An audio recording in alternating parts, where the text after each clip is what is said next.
엘리사의 눈물. 자, 오늘 본문은 이스라엘의 이야기가 아니라 아람의 이야기입니다. 쭉 이스라엘 얘기를 하다가 이제 그 아람의 이야기를 다루고 있어요. 아람의 국내 대신이었던 하사엘이 자기 왕을 모반하여 암살하고 아람의 왕권을 찬탈하는 그런 이야기입니다. 오늘 이야기는. 근데 오늘 이 말씀에 보면 엘리사가 장차 아람의 왕이 될 하사의 얼굴을 그 사람이 좀 부끄러워할 정도로 빤히 쳐다보다가 울죠. 눈물을 흘리면서 웁니다. 왜 울었을까?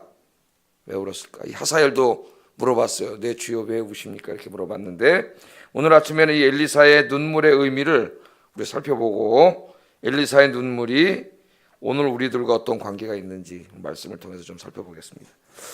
자, 엘리사가 무슨 일 때문에 그랬는지 이스라엘 땅을 떠나서 아람의 수도인 다메섹으로 갔다고 오늘 이야기합니다. 하나님이 가라 그러셔서 갔겠죠. 이스라엘을 떠나서 아람의 수도인 다메섹으로 갔을 때예요. 자, 엘리사가 다메섹에 갔을 때 어떤 일이 벌어졌냐면은 바로 그때 마침 아람 왕 베나닷 2세가 병이 들었습니다. 병이 들었는데 상당히 심각한 병이 들었던 것 같아요. 근데 아람 왕 베나닷이 들으니까 저 이스라엘에 있는 하나님의 선지자 엘리사가 지금 자기가 있는 다메섹에 와 있다 하는 소식을 듣게 됐습니다. 자, 그래서 이 아람 왕 베나닷이 엘리사에게 이제 사람을 보내는데 이 베나닷 2세는 엘리사를 너무나 잘 알고 있죠. 엘리사가 굉장히 신통한 능력을 가지고 있다.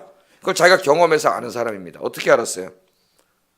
몇 년 전에 이스라엘하고 전쟁을 할 때, 국경에서 전쟁을 할 때 자기가 이제 이쪽에다 진을 치고 여기로 가서 이스라엘을 쳐들어가야지. 그렇게 계획을 세우면은 이걸 누가 다 알아요? 엘리사가 다 알고 있어요. 심지어는 침상에서 자기 아주 신복들과 은밀하게 계획을 세워서 이야기한 것까지도 엘리사가 다 알고 있다가 이스라엘 왕한테 알려줘가지고 이스라엘 왕이 미리미리 다 방비를 해서 도저히 이길 수가 없는 거죠. 예? 그때 맨 처음에는 자기 신하들 중에 이 내통하는 자가 있다고 생각했죠. 스파이가 있다고 생각했는데 나중에 알고 보니까 하나님께서 엘리사에게 다 가르쳐줘가지고 미리미리 다 알게 되는 거예요. 그래서 그때 이 베나닷 2세는 이미 이 엘리사가 굉장히 신통한 능력을 가진 하나님의 선지자라는 걸 알고 있었죠. 근데 자기가 지금 죽을 병에 걸렸어요. 나 이러다 죽는 거 아닌가 이런 생각을 갖고 있는데 하나님의 선지자 엘리사가 바로 자기 궁에 있는 다메섹에 와 있다 그러니까 이 사람한테 물어봐야 되겠다. 내가 병이 낫겠는지 아니면 이 병으로 죽을 것인지 저 사람은 알겠지. 그렇게 생각을 하고 그거는 잘한 거예요, 못한 거예요? 잘한 거죠. 이스라엘의 왕은 바알세불에게 물으러 가는데 이방 왕은 하나님의 선지자에게 물으러 갑니다. 그래서 오늘 본문에 보면 자기의 그 가장 신복 중에 한 사람인 하사엘을 엘리사에게 보내요. 근데 이 왕은 얼마나 어리석은지 하사엘이 자기의 제일 신복인 줄 알았어요. 근데 사실은 하사엘은 누구예요? 자기를 죽이고 왕이 될 사람이에요. 그 속마음에는 저 왕만 죽으면 내가 왕이 돼야지 하고 왕권을 노리고 있던 그런 사람이에요. 근데 몰랐죠. 자기 제일 충실인 줄 알았어요. 하여튼 그 하사엘을 엘리사에게 보냈습니다. 엘리사에게 보내서 내 병이 낫겠나 물어보라. 그렇게 보냈는데 그냥 보낸 게 아니라 나귀에다가 어떻게 했어요? 예물을 잔뜩 실어가지고 하나님의 종인 엘리사에게 보냈어요. 이 예물을 갖다 드리면서 내가 과연 이 병에서 낫겠나 낫지 않겠나 물어보라. 그렇게 이야기를 합니다. 오늘 그 9절 같이 한번 읽어보겠습니다. 9절 시작.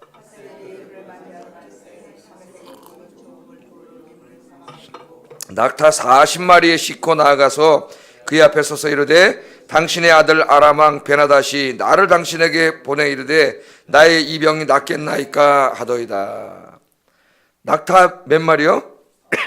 40마리에다가 짐을 싣고 뭘 갖고 갔는지는 알지는 못하지만은 하여튼 다급했던 모양입니다. 살고 싶었고 낙타 40마리에다 짐을 싣고 잘 보이려고 짐을 실었죠. 그래서 이제 하사엘을 보냈는데 하사엘에게 가서 자기를 뭐라고 부르라 그랬어요. 베나닷이 당신의 아들. 지금 아람은 이스라엘과는 상대도 안 되는 강대국의 왕입니다. 이 베나닷 2세가 어떻게 했어요? 도단성에 군대를 보내갖고 엘리사를 죽이려고 했던 사람이죠. 그런데 자기가 병들어 죽게 되니까 급해지니까 이제 하나님의 선지자였던 힘을 빌려가지고 살아보려고 그 많은 예물을 보내면서 너무나 겸손해졌어요. 뭐라 그래요? 당신의 아들이라. 자기가 왕인데 끝까지 저 조그만 나라에 한 종교의 선지자 보고 당신의 아들이라잖아. 당신의 아들. 당신의 아들 베나다시 그렇게 꼭 얘기해라. 그래서 이 하사엘이 와가지고 당신의 아들 베나다시 얘기하기를 내가 여기 살겠느냐 이렇게 물어봤습니다. 그랬더니 이 하사엘의 질문을 받고 엘리사가 대답을 해줬는데 굉장히 알쏭달쏭한 대답을 합니다. 알쏭달쏭한 대답을 해요. 10절 한번 읽어보겠습니다. 10절 시작.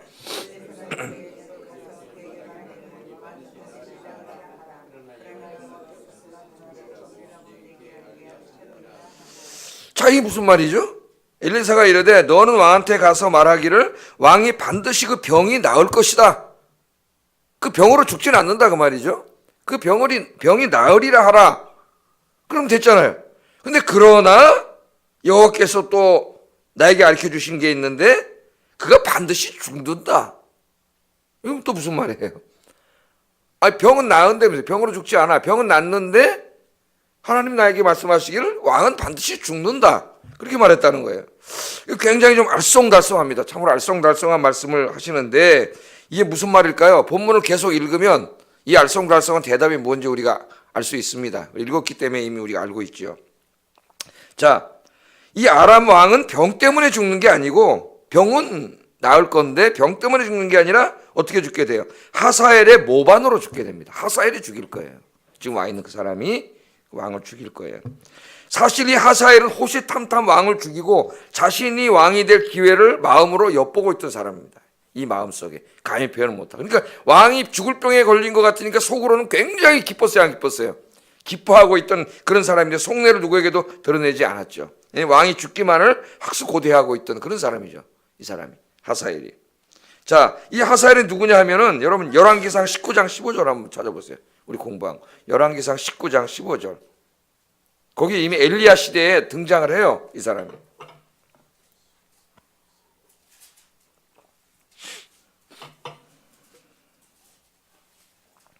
자, 거기 보면 엘리사가 저기 저 시내산까지 내려가서 그 피신에 있을 때 하나님이 찾아와서 세미한 음성으로 엘리사에게 말씀하시면서 마지막 엘리사가 이제 선지자로서 마지막 하고 죽어야 될, 죽지는 않죠. 엘리야는 이제 들려 올라가는데 그 사명을 주시는데 그 중에 하나 한번 읽어보겠습니다. 19장 15절 시작.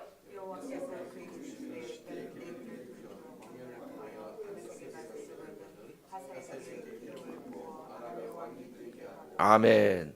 그 엘리야에게, 엘리사가 아니라 그 전에 있던 엘리야 선지자에게 이미 하나님은 뭐라 그랬어요?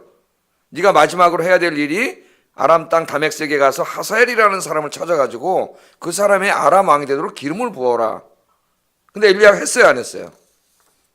엘리야가 하지 않았습니다. 엘리야가 하지 않고 그 다음에 보면 들려 올라가요. 그래서 엘리야가 많은 어떤 학자들은 하나님의 말씀에 불순종했다고 이제 얘기하는데 왜 안 했을까? 하지 않았어요, 엘리사가. 하나님 분명히 하라 그랬는데 상당히 어렵습니다. 엘리야가 왜 이 말씀에 순종하지 않았는지. 그 다음에 이제 엘리야는 들려서 하나님 들려 올라가기 때문에 아마도 엘리야가 이 사역을 엘리사, 자기 제자인 엘리사 쪽으로 자기 시대가 아니라 엘리사 쪽으로 맡긴 게 아닌가 그런 생각이 들어요. 하여튼 그때 이미 하사엘은 하나님의 마음속에 누구예요? 아람 베나닷 2세를 대신할 그 다음에 아람 왕으로 하나님 이미 어떻게 한가 세워놓은 거죠.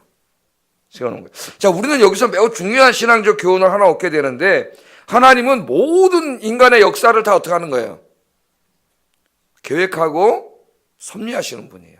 단지 하나님의 백성들인 이스라엘, 유다, 요 나라만이 아니라 그 바깥에 있는 이방 나라의 왕들을 세우고 폐하는 이 모든 문제까지도 다 하나님의 주권하에 있다는 것을 오늘 성경은 보여줘요. 그러면 이 성경을 기록하는 이 시대에만 하나님은 그러실까요? 21세기도 마찬가지입니다. 때로는 역사에 일어나는 이런 암울한 일들을 우리가 다 이해할 수는 없습니다. 저도 신학적으로 다 설명해 보려고 굉장히 애를 썼지만 아직까지 다 확실히 모르겠어요. 솔직히 말하면은 뭐 이 아우슈비츠가 왜 이 땅에 있어야만 했는지, 지금도 저 북한에 왜 저는 김정은 같은 공산 정권이 들어와서 이 지금 분당 50명이 넘게 이렇게 고통을 주고 있는지 우리 다 이해하지 못하지만 그러나 인간의 모든 역사는 하나님의 주권과 섭리하에 진행되고 있다는 것을 우리가 알게 돼요. 지금 보좌에서 누가 통치하고 계세요? 우리 주 예수 그리스도께서 하나님 보호자 우편에 앉아서 왕으로서 통치하고 계시죠. 네? 요한계시록에 보면 보호자가 두 개 있어요. 성부 하나님의 보호자와 성자 하나님의 보호자가 있어요. 하나님의 역사를 잡고 계세요. 하나님의 역사를 잡고 계시지 않으면 우리 인간은 죄악 때문에요. 당장 오늘 전쟁이 일어나서 다 서로 죽이고 하다 죽습니다. 벌써 1차 대전, 2차 대전 우리가 겪었잖아요. 예? 인간이 굉장히 이성적이고 합리적이고 그런 것 같아요. 조금만 이익의 충돌만 생겨도 어떻게 합니까? 전쟁하고 싸우다 죽는 거예요. 지금 핵무기 몇 개만 날아가도 다 죽습니다. 우리 여기 있는 사람. 우리 지금 바로 코앞에 여기 지금 이 사람들이 핵무기를 지금 한 20개 이상 갖고 있는 걸로 생각하고 있어요. 전문가들이. 북한이 지금 하나만 날아와도, 예? 탄도미사일에 껴서 하나만 날아와도 서울 우리 다 죽어요. 오늘. 살 수가 없어요. 지금 그런 가운데 있는 거죠. 그 사람이 왜 못 누르느냐? 하나님 밑에 잡고 있기 때문에 못 누르는 거예요. 할렐루야. 우리가 아무리 밤새도록 뭐 군인들이 지킨다고 하더라도 스위치 누르는 걸 어떻게 막습니까? 누르면 끝나는데, 예? 막을 수 없어요. 누가 이렇게 못하게 다 막을 수 있어요? 하나님만이 막을 수 있어요. 하나님만이. 그래서 여러분, 이 역사는 하나님의 뜻대로 섭리하고 계신다는 사실을 알고 나라 민족으로 해서 늘 기도하시는 여러분 되기를 주의 이름으로 축복합니다. 어떤 일들이 벌어지더라도 두려워하지 말고 하나님만 의지하고 사세요. 하나님이 지켜주세요. 우리가 기도하면 누가 지켜주세요? 하나님이 지켜주시고 하나님의 선하신 뜻이 인간의 역사 속에 이루어지도록 지켜주십니다. 이 나라를 지키는 군대는 저 군대도 지키겠지만은 저 군대로는 못 지켜요. 누가 지켜요? 기도하는 여러분들이 지키는 거예요. 나라 민족으로 해서 기도하는 사람들이 있을 때 하나님 지켜주세요. 기도하는 나라는 절대 망하지 않습니다. 그래서 여러분 늘 기도하시는 여러분 되길 주의 이름으로 축복합니다. 자, 다시 본문으로 한번 들어가 보겠어요. 자, 엘리사가 하사엘에게 하니 알쏭달쏭한 말. 그 병으로는 죽지 않는다. 그러나 하나님이 내게 말씀하셨는데 그 왕이 반드시 죽을 거라고 얘기했다. 알쏭달쏭한 말을 했죠. 이 말을 하면서 엘리사가 갑자기 하사엘을 쳐다봅니다. 어느 정도로 쳐다보면 빤히 쳐다보는 거예요. 말을 하는데 이렇게. 예? 그리고 제가 여러분 계속 빤히 쳐다보고 있다고 생각을 해보세요. 오늘 성경에 보면 부끄러워할 정도로 쳐다봤다 그랬어요. 얼굴을 빤히. 응?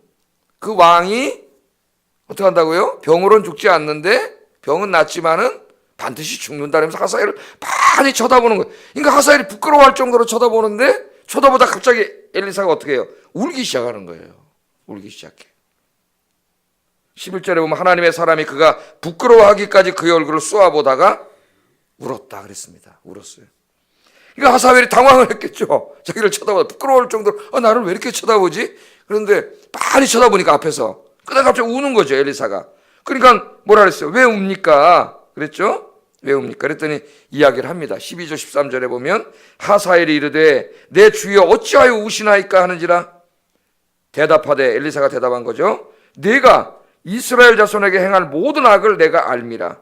내가 그들의 성에 불을 지르며 장정을 칼로 죽이며 어린아이를 해치며 맺히며 아이벤 부녀를 가르리라 하니 하사엘에 이르되 당신의 개 같은 종이 무엇이기에 이런 큰 일을 행하오리까 하더라. 엘리사가 대답하되 여호와께서 내가 아람 왕이 될 것을 내게 알게 하셨느니라. 하사엘이 깜짝 놀랐을 거예요. 왜? 자기의 속마음을 들켜버렸네. 이거는 정말 아무도 모르는, 이걸 발설되는 순간 자기 죽는 거 아니에요. 왕한테. 자기 마음속에 아무도 모를 거라고 생각했던, 어떻게든 자기가 왕이 돼보려고 저거만 죽으면, 왕만 죽으면 그러고 있었는데 그 마음을 들켜버렸잖아요. 엘리사가 왜 울었습니까? 두 가지 이유 때문에 울었어요. 오늘 말씀해 보면. 첫째는 하사엘이 자기를 그렇게 사랑하고 이 인자 자리까지 올려줬던 왕을 어떻게 해요? 배신하죠. 그래서 왕을 죽이고 권력을 찬탈할 것을 하나님이 알려주셨기 때문에 그걸 보다가 그 얼굴을 빤히 쳐다보니까 이제 잠시 후에 있을 일이 보이잖아요. 그래서 울었어요. 하사엘은 하나님이 이미 정해놨기 때문에 그건 알지 못했겠지만 엘리야가 가지 않아서 기다리기만 하면 왕이 될 사람이었습니다. 이 사람이 하나님이 정해놨기 때문에. 하나님 뜻을 누가 거스르겠어요? 하나님이 정해놓은 거죠. 그런데 이 권력욕에 빠져있던 하사엘은 그 왕이 죽은 다음에 이제 자기가 왕이 해도 되는데 기다리지는 못하는 거죠. 욕심에 빠지면 여러분 기다리지 못합니다. 사람이 조급해져요. 그런데 더더군다나 지금 엘리사에게 자신의 속마음을 들켰잖아요. 들켰어요. 그러니까 마음이 어떻게 돼? 급해진 거죠. 이제 큰일 나잖아요. 이거 알려지면은 자기는 죽습니다. 그래서 돌아가서 자신의 주군인 왕을 배신하고 이불을 덮어 죽여버렸어요. 왕을 죽여버리고 자기가 왕이 됩니다. 그러니까 정당한 방법을 행하지 않고 배신과 반역과 잔인한 살인으로 왕권을 불법적으로 탈취하게 된 거죠. 이 하사엘은 타락한 모든 인간의 모습을 보여줍니다. 탐욕과 욕심에 사로잡힌 인간은 자신이 갖고 싶은 것이 있으면 지금도 수단과 방법을 가리지 않습니다. 자기가 원하는 것을 소유하려고 하죠. 그래서 우리가 인간의 사회를 정글의 법칙이 지배한다 그래요. 정글의 법칙은 뭡니까? 약육강식이죠. 동물의 세계를 보면은 강한 자가 약한 자를 잡아먹고 약한 자는 잡아먹히는 거예요. 그 약육강식이라고 하는 잔인한 먹이사슬이 동물의 세계만 존재하는 게 아니라 인간 사회에 지금 21세기에 지금 존재하고 있죠. 우리 인간 사회가 그런 참혹한 사회입니다. 온갖 거짓과 불의와 악행을 행하여서라도 자신이 원하는 것을 어떻게 해서든지 소유하려고 하는 인간의 모습. 그래서 인간의 삶은 항상 악으로 가득 차 있어요. 악으로. 엘리사는 세상의 악을 바라보며 안타까워 울었습니다. 지 왕을 저기 가서 이제 죽이고 잔인하게 죽이고 배반을 하고 살인을 하고 왕이 될 건데, 원래 인간은 다 하나님 형상으로 지음받아서 서로 어떻게 돼요? 믿고 신뢰하고 사랑하며 살아야 되는데 자기를 사랑하는 왕을 죽이고 왕이 될 저놈을 보니까 그 인간의 죄악과 악행 속에 안타까워서 엘리사가 울었어요. 하나님이 너를 아람 왕으로 세운다 그랬다. 그러면서 하나님이 그 인간의 악함을 보고 운 거죠. 엘리사가. 두 번째 더 중요한 이유가 있습니다. 엘리사가 운 더 중요한 이유는 뭐냐면은 12절이에요. 12절 한번 읽어보겠습니다. 시작.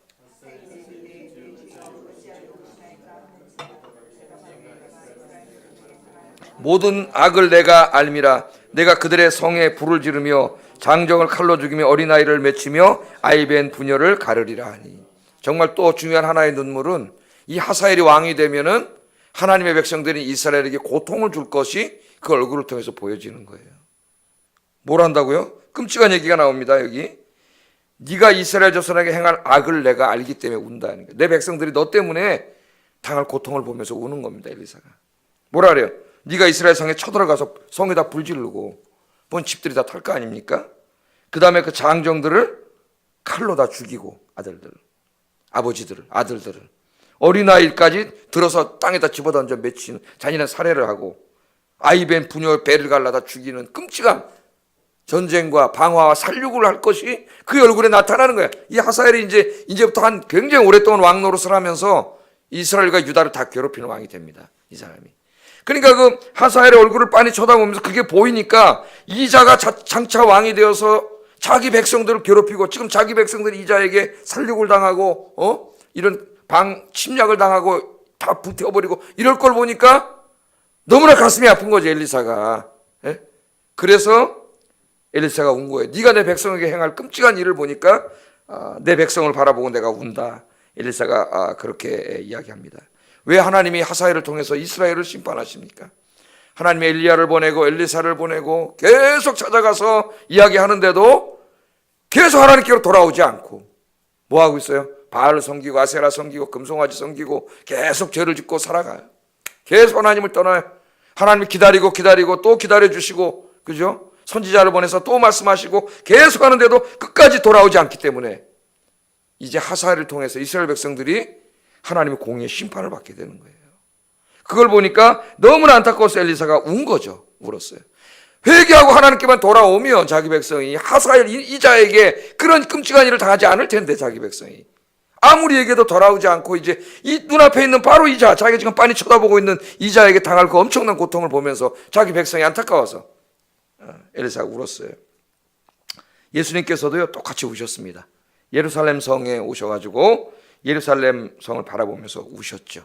그 예루살렘 안에는 대제사장, 제사장들도 있고 권력가들도 있고 백만의 많은 하나님의 백성들이 거기에 있는데 아무리 하나님 말씀을 전파해도 회개하지 않아요. 하나님께로 돌아오지 않아요. 끝까지 죄를 져요. 그 예수님이 성 바깥에서 예루살렘 성을 보면서 우셨다 그랬어요. 성경에 왜 우셨어요? 하나님께로 돌아오기만 하면, 회개하기만 하면 하나님께서 용서하시고 그들에게 복을 주실 텐데 끝까지 하나님을 거역하고 하나님 아들을 죽이려고 하고 회개하지 않아. 이제 예수님이 바라보고 운 시점으로 40년이 지나면 로마군이 쳐들어와서 그 100만 명이 몰살합니다. 몰살. 역사 속에서 끔찍하게 죽어요. 오늘 여기 엘리사가 예언한 지금 이 불지르고 장정을 칼로 죽이고 어린아이를 맺히고 아이벤 부녀를 가르고 다 이렇게 끔찍하게 죽여요. 그걸 예수님이 본 거죠. 회개하고 돌아오기만 하면 하나님 용서해 주실 텐데, 복을 받을 텐데, 끝까지 회개하지 않고 이제 장차 하나님의 로마 군단을 통해서, 타이투스를 통해서 하나님이 심판하실 그 모습을 보고 예수님이 운 거예요. 운 거예요. 울면서 뭐라 그랬어요? 예루살렘아 예루살렘아, 선지자를 죽이고 네게 파송된 자를 돌로 치는 자요, 암탉이 제 새끼를 달기 아래 모음같이 내가 네 자녀를 모으려 한 일이 몇 번이냐. 그러나 너희가 원치 아니하였도다. 보라, 너희가 황폐하여 버림받으리라.